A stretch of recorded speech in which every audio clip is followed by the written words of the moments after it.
Mon invité aujourd'hui dans Grizzly Media, c'est quelqu'un que vous connaissez très bien. C'est quelqu'un qui ses répliques ont marqué les années. C'est plus de 40 ans dans le film Slapshot qu'on entend ses répliques parce que ça joue encore et encore. Celui qui portait le numéro 1, le gardien de but de Denis Lemieux, qui a été acté par Yvon Barrette. Salut Yvon, ça va bien? Oui, ça va très, très bien. Oui. Encore 40e anniversaire de Slapshot, c'est quand même incroyable. Ben, j'ai le goût, on en parle un petit peu ensemble. La première des questions qui me vient en tête, c'est comment tu as eu le rôle de Denis Lemieux? D'abord, j'étais déjà un acteur. Moi, j'ai étudié à l'École nationale de théâtre 67, 68, 69. On est laissé en 69. J'étais dans la même gang que Curzi, Scott, ce gang-là, Claude Laroche, mon oncle des Bougons. Là. Oui, oui. C'était ma gang de l'époque. Puis, tout de suite à ma sortie de l'école, j'ai commencé à travailler au cinéma. J'ai travaillé avec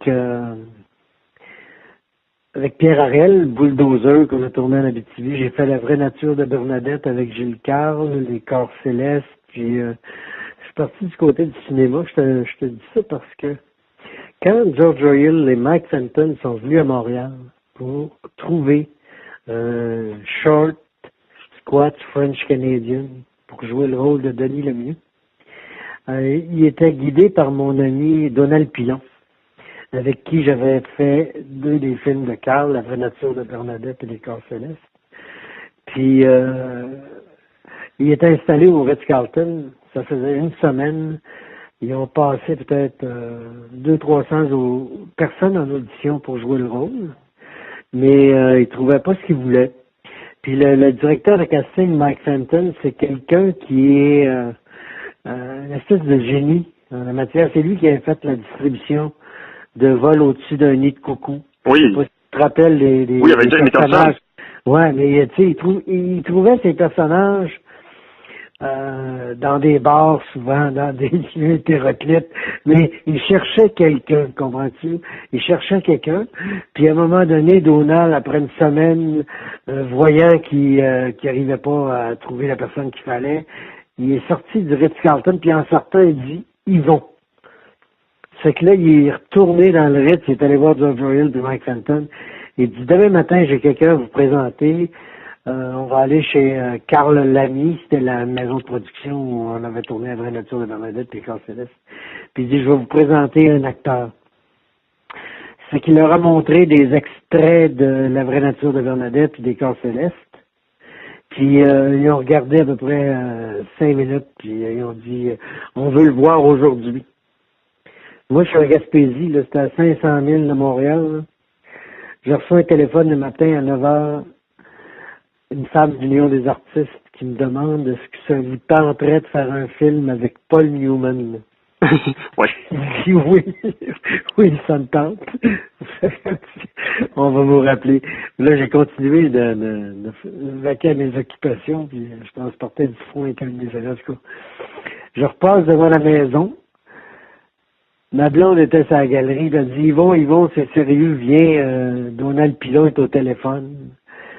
Puis là, Donald, il dit, Yvon, c'est sérieux, il faudrait que tu te rendes à Montréal pour 6 heures ce soir au Ritz-Carlton. Tu vas rencontrer Mike Fenton.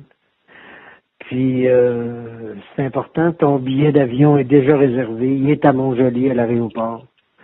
Ça fait que, organise-toi pour être là. Et comme de fait, je me suis organisé pour être là. J'arrivais à 6h moins 5 au Ritz. J'ai appelé Mike Fenton à sa chambre. Il dit, comment t'as fait pour te rendre aussi vite à papa? Il m'a amené souper. Là, j'avais hâte de savoir c'était quoi ce film-là. C'était un western? C'était quoi? C'est pas du tout dans quoi je m'embarquais, là.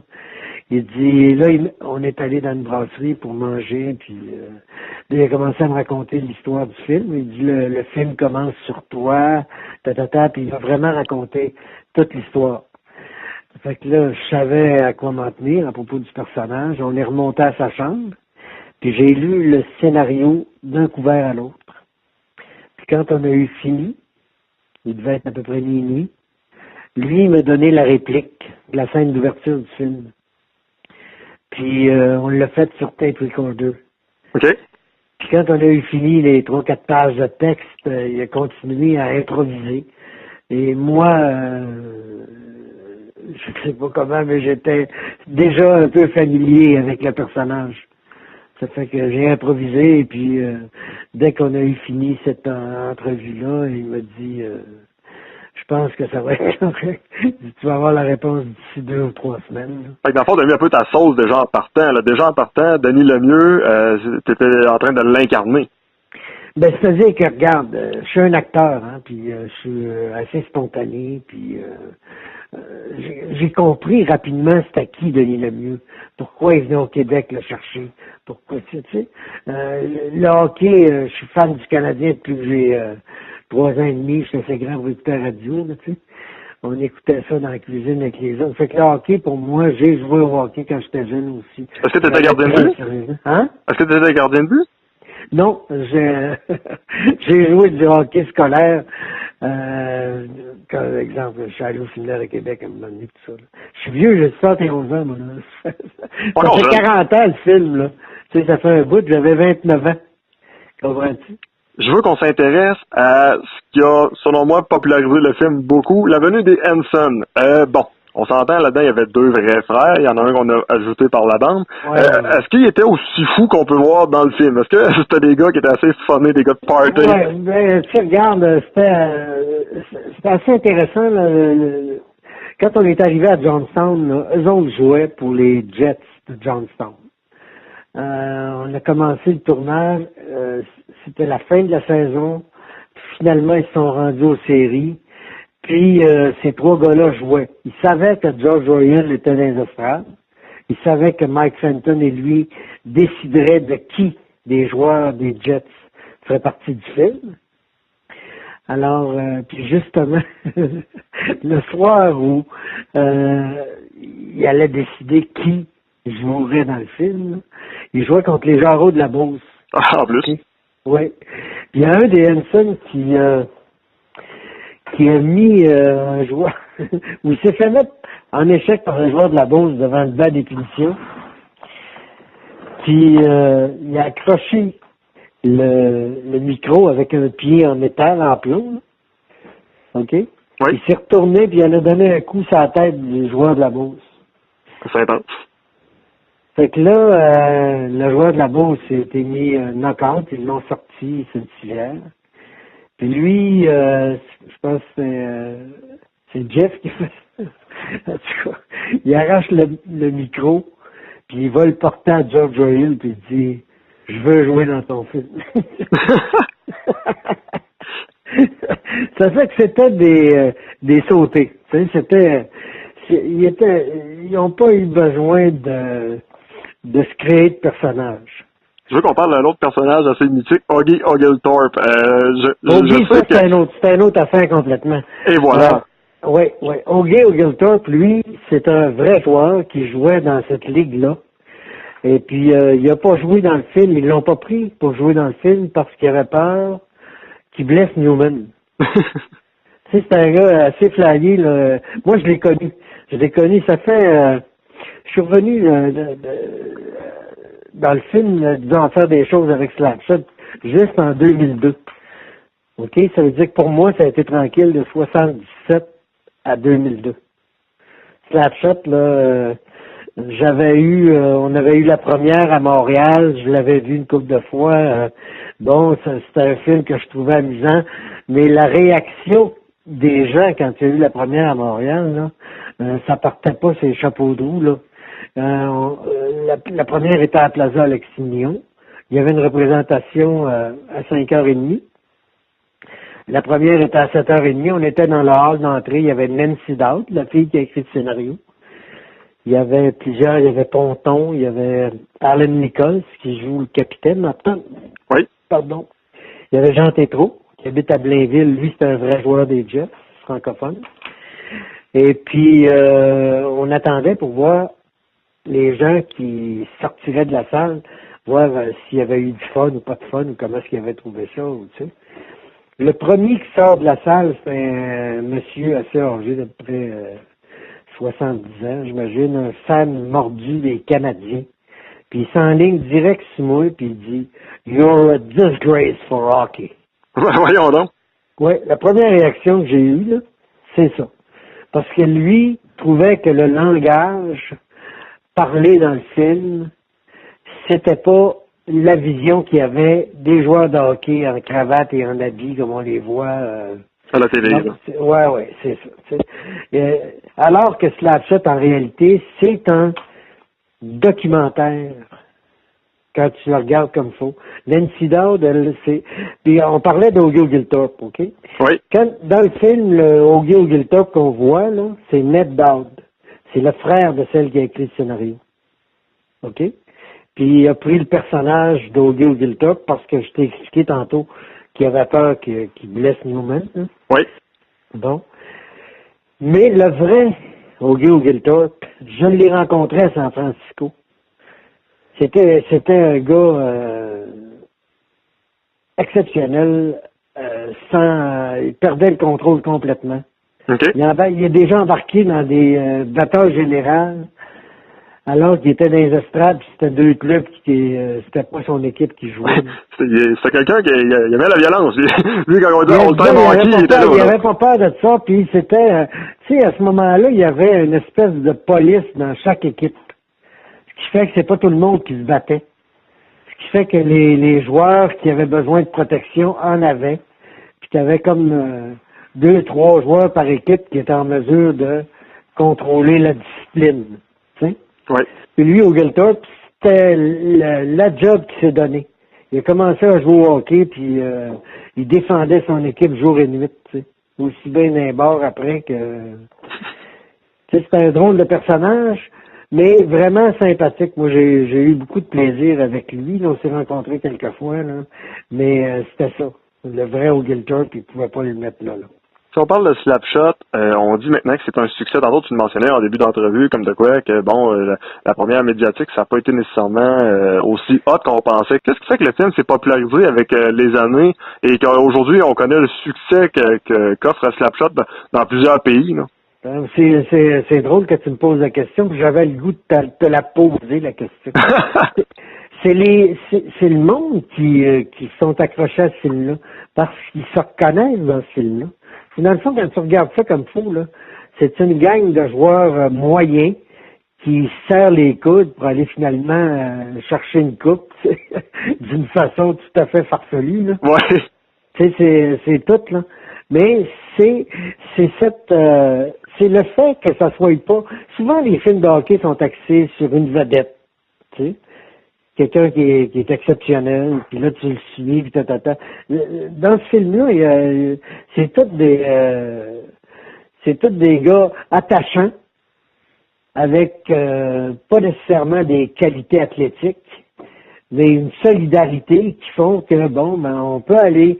Tu sais, c'est un bon exemple. Les gens, ça leur fait du bien de savoir qu'une gang de pas nécessairement parfaits, là, peuvent se rendre à leur objectif pareil, tu sais. Je veux dire, c'est ça, c'est les gens se reconnaissent là-dedans. Tu vas dans n'importe quelle chambre des joueurs, puis ça ressemble à ce que tu vois dans Slapshot. Ça, c'est partout, hein, à travers le monde, là. En Allemagne, j'étais obligé d'apprendre des répliques en allemand, tu sais. Quand même. Mais juste pour le fun. Hein? Juste pour le fun, est-ce que le film, tu sais, nous, on le connaît en québécois, on dit c'est vulgaire, c'est intense, c'est violent dans les propos. Est-ce que dans les autres langues, c'est aussi pire ou c'est vraiment plus assorti, on va dire, à cause de la variété qu'on a au Québec? Moi, j'étais moins familier avec la version québécoise. OK? Parce que moi, quand j'ai reçu le scénario, c'était le scénario original, puis je joue un Québécois qui parle mal anglais, et that's it.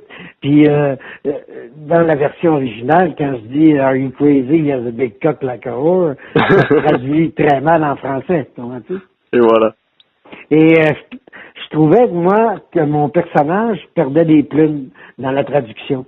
Parce que les jokes se traduisent pas nécessairement. Mais on a fait ce documentaire-là pour expliquer que Slapshot, la version québécoise, a sauvé le film ici, parce que si il avait présenté la version que les Français avaient faite de Slapshot, la castagne, au Québec, il serait fait arracher la tête. Comprends-tu? Ça n'aurait pas passé. Puis Slapshot, ça a été le premier film américain traduit en québécois. OK. Intéressant. C'est pour ça que les gens sont attachés à ce film-là. Parce que c'était la première fois que tu regardais un film, tu sais, regarder des westerns avec des Français, tu sais, le hockey traduit par les Français, ça marche pas. La castagne, c'est une vapeur générale, tu sais. C'est un peu différent. Hein? C'est un peu différent. Non, ça marche pas partout, tu sais. Puis la POC, c'est un palais, puis le hockey, un gouret, les tapis. Ah non, tu perds carrément ta foule. Ça marche plus, t'es plus là partout, tu débarques tout de suite, là, tu sais.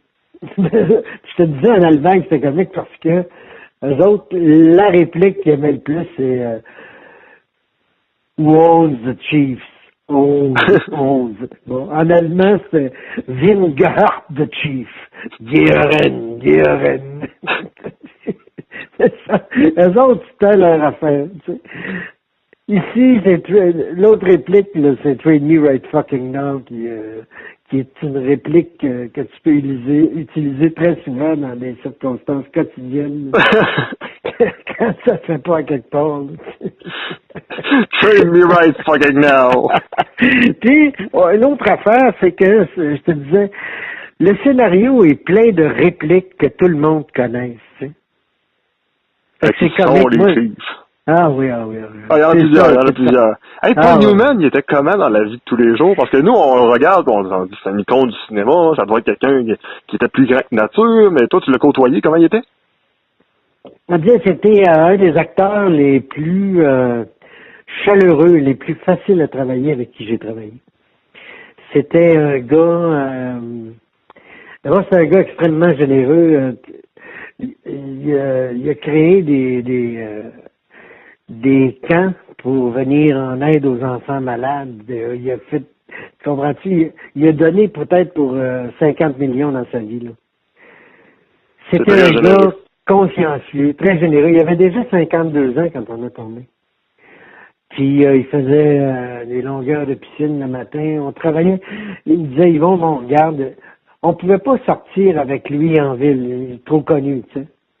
Je veux dire, il rentrait dans un restaurant, tout le monde courait après avec des caméras. C'était la seule vedette de cette stature-là dans le film.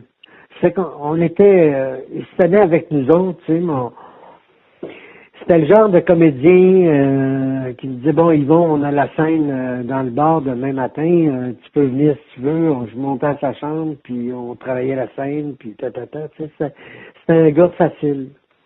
C'est un gars fin, c'est un gars facile, extrêmement généreux. Mon père m'a déjà mentionné que Paul Newman avait regretté d'avoir fait Slapshot. Est-ce que tu es capable de comprendre pourquoi? S'il a dit ça, là, il a changé d'avis par la suite. Là. Ah oui? Quand il a réalisé que, premièrement, des films cultes, il n'en a pas fait tant que ça. Là. Ça fait 40 ans que le film marche, puis il marche encore. À un moment donné, on a fait un tournoi de golf à Toronto pour ramasser des fonds pour All in the World Camps, son œuvre de charité à lui. Fait que Nancy Dowd est venu, beaucoup d'acteurs de Slapshot, puis Newman nous a préparé une vidéo, parce que lui n'est pas venu. Il nous a envoyé une vidéo pour remercier l'équipe de Slapshot pour dire que ça a été une des plus belles expériences cinématographiques de sa vie. Qu'il était fier de voir ce qu'on pouvait faire avec ce film-là 30 ans après. Être capable d'amener des gens à participer à des levées de fonds. C'est devenu un outil, Slapshot. Puis moi, je me promène, cette année, c'est spécial. On est allé en Australie au mois de juin. Je suis allé à Winnipeg. Il y a quelques semaines, j'étais au Hockey Hall of Fame à Toronto, au Temple de la Renommée. Il y avait une soirée spéciale avant l'induction des joueurs. Il y a eu 4-5 inductions dans une des joueuses de l'équipe olympique canadienne et tout ça. Bon. Puis on avait une fin de semaine complète à Toronto. Bobby Hull était là. Moi, je te dis, regarde, j'ai participé à ce film-là, ça fait 40 ans, je me promène encore, ça m'a ouvert les portes de l'univers du hockey. Je signais des photos l'an dernier à Edmonton, un collector show. J'étais assis entre Johnny Bauer et Bobby Hull. Quand même. Ouais. Puis lui, Bobby Hull, il me criait, Your wife is a dyke. Moi, j'y répondais, That's not my wife, that's Henry's wife. Comprends-tu? Oh, oui. C'est fou, Red. Ce que ça m'ouvre comme porte, parce que je suis un acteur aussi.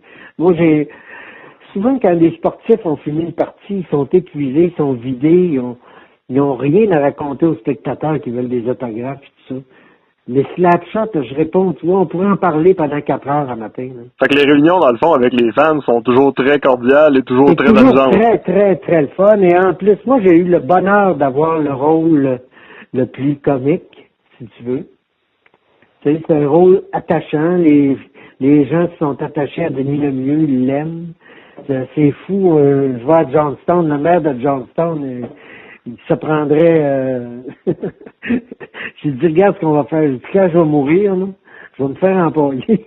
Faut me mettre une petite poignée dans le dos, tu tireras dessus, puis ça fera trade me right fucking now. J'ai une question pour toi, Yvon. La prochaine question est la suivante. Tu sais, tu joues un rôle mythique avec celui de Denis Lemieux. Ça a-tu été parfois mauvais dans ta carrière? Parce que des fois, lorsqu'on, exemple, on dit que tel acteur, c'est tel rôle, il peut pas jouer autre chose. Dans notre tête, c'est pas ça. Non. Ce qui s'est passé, c'est très différent. C'est quand j'ai joué Slapshot, je suis revenu, mais je vais te faire une parenthèse importante dans ma vie, là. Oui. J'ai 31 ans de sobriété. OK. 31 ans de sobriété, ça a changé ma vie. Ça m'a permis de passer à d'autres choses, finalement, là. Puis, j'ai découvert la méditation, puis je suis tranquille, je suis un gars paisible, je suis un gars qui j'aime les gens. C'est quand je participe à des rencontres comme ça, j'ai le temps de les écouter, je prends le temps.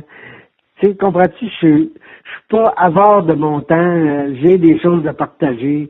Puis les gens aiment bien ça. Puis notre gang Slapshot, là, on était 5 à Winnipeg, le jour, puis 5 à Toronto, la même gang. Il y avait Jerry Hauser, Killer Carson, il y avait Jeff Hansen, Dave Carlson, il y avait Johnny Upton, Paul D'Amato, Alan Nichols, je te disais tantôt. Puis on s'est assis à côté de l'autre, puis là on a parlé de notre expérience, de ce que ça nous fait encore de se retrouver 40 ans après. On est devenus comme des frères, comprends-tu? On se rencontre une couple de fois par année, puis c'est drôle. Puis il n'y a personne de ce gang-là, il n'y a pas de Brad Pitt là-dedans, là. Il n'y a pas de vedette, là. On est des gens simples, ouverts, et le public qu'on rencontre en profite, comprends-tu? On est disponible. Les gens qui nous invitent pour des levées de fonds, que ce soit pour le cancer ou autre chose, moi je travaille en collaboration avec 2 organismes qui sont à Toronto et qui ont aussi des bases en Australie, en Allemagne, en Angleterre. Les 2 organismes sont Shoot for a Cure, c'est un organisme qui ramasse des fonds pour des recherches sur les maladies de la moelle épinière. Et l'autre organisme, c'est Stop Concussion, qui a été créé il y a plusieurs années par Kit Primo, mon ami Kerry Goulet, Ron Ellis. Puis, ils font le tour du monde du hockey, là, aussi bien en Australie, j'étais tellement surpris de voir comment ils sont équipés pour bien jouer au hockey. Puis, c'est juste pour faire de l'éducation, pour permettre aux gens d'arriver à retrouver une façon de jouer au hockey sans se créer des commotions cérébrales. Parce que ça cause des problèmes très graves, tu sais. Imagine-toi un athlète là, qui peut pas se permettre de dire à son coach qu'il voit double, là. Oui. Parce qu'il va être clairé et il va perdre sa job, tu sais. Puis souvent, sa job, c'est 10 millions par année, là. Quand même intéressant comme salaire, puis on s'entend que c'est ta passion en plus. Oui. Tu sais, c'est ça. Pour moi, c'est une cause importante parce que le hockey, c'est un jeu extraordinaire quand c'est joué intelligemment, là. C'est assez le fun de voir jouer les Canadiens. Ils ont du fun, c'est ainsi, là. Oui, puis en plus, avec une belle victoire dernièrement là, contre Détroit. Hey, 10 à 1, c'est capoté, bien. C'est ça. En tout cas, je participe à ces affaires-là. C'est ce qui me relie encore à Slapshot. Donc, Denis Lemieux t'a ouvert un paquet de portes. Plus que ça. Il m'a ouvert, tu sais, il m'a permis de voyager. Je l'aurais pas fait autant. J'ai d'autres cordes à mon arc. Je suis propriétaire d'une entreprise, un petit moulin à scie, ici à Saint-Léon, en Gaspésie. OK? Ça s'appelle L'Ancèdre. Tu iras voir l'ancèdre.ca, L-A-N-C-E-D-R-E. On a un site web. Puis, je travaille encore comme acteur assez régulièrement. En tout cas, puis la sobriété, m'a dit, c'est ce qui c'est l'affaire la plus intelligente que j'ai faite. Ben, félicitations, parce qu'au-dessus de 30 ans là-dedans, là, c'est assez solide. Il faut avoir les nerfs solides. Je vais te dire de quoi, la plus dure, c'est la première semaine. Hey, Yvon, on va terminer l'entrevue avec des questions de type shotgun. Je t'explique c'est quoi. Je te pose une question. Okay, pas le temps de penser, il faut que tu me répondes ça tout de suite. OK. Donc, la première, as-tu vu Slapshot 2, Slapshot 3? Et si oui, qu'est-ce que t'en as pensé? Non, parce que mes amis l'avaient vu puis ils appelaient ça Slapshot. OK, fait qu'ils n'ont pas apprécié. Non, moi, j'étais déçu de voir qu'ils n'avaient pas invité plusieurs personnes du Slapshot pour faire les autres. Là. Selon toi, pourquoi il n'y a pas eu de Slapshot 2 plus tôt avec les acteurs du premier? Parce que, regarde, Slapshot, ça a été tranquille jusqu'en 2000, là, avant qu'on réalise que c'est un film culte. OK, c'est ce qui explique. Ouais, il y en avait déjà une gang de morts. C'est un dernier survivant. Là. Si c'était à refaire, est-ce qu'il y aurait des choses différentes dans le film Slapshot selon toi? Non, moi je trouve que c'est déjà un très heureux accident. Regarde, ça se planifie pas un film culte. Hein. Je veux dire, regarde, on se demande encore comment ça se fait, mais on a arrêté de se le demander, en fait, on en profite. Et la dernière, pour toi, la plus grande qualité de ton personnage, Denis Lemieux, ce serait quoi? Ah, c'est sa sincérité, sa simplicité, puis sa fragilité. Yvon C'est Barrette. fragile, Denis Lemieux, puis c'est pour ça que les gens s'y attachent. Mais regarde, Denis Lemieux, j'avais pas à jouer le rôle d'un joueur de hockey connu. Tu sais, je faisais pas Henri Richard, je faisais personne.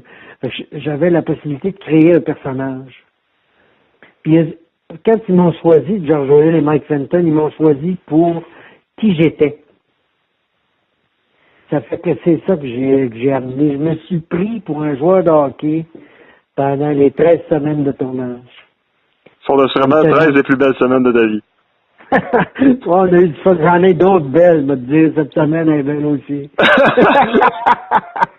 Yvon Barrette, un gros merci pour ton temps. C'est vraiment très apprécié. Je pense qu'il y en a plusieurs qui ont revécu un paquet de bons moments et qui se sont ressuscités même des extraits de films dans leur tête tout le long de leur revue. Fait qu'un gros merci. Et le meilleur que je peux te souhaiter, là, c'est vraiment de continuer à avoir du fun. T'as une belle joie de vivre. Merci beaucoup, puis je te souhaite la même chose. Ben merci, bye bye. Bye.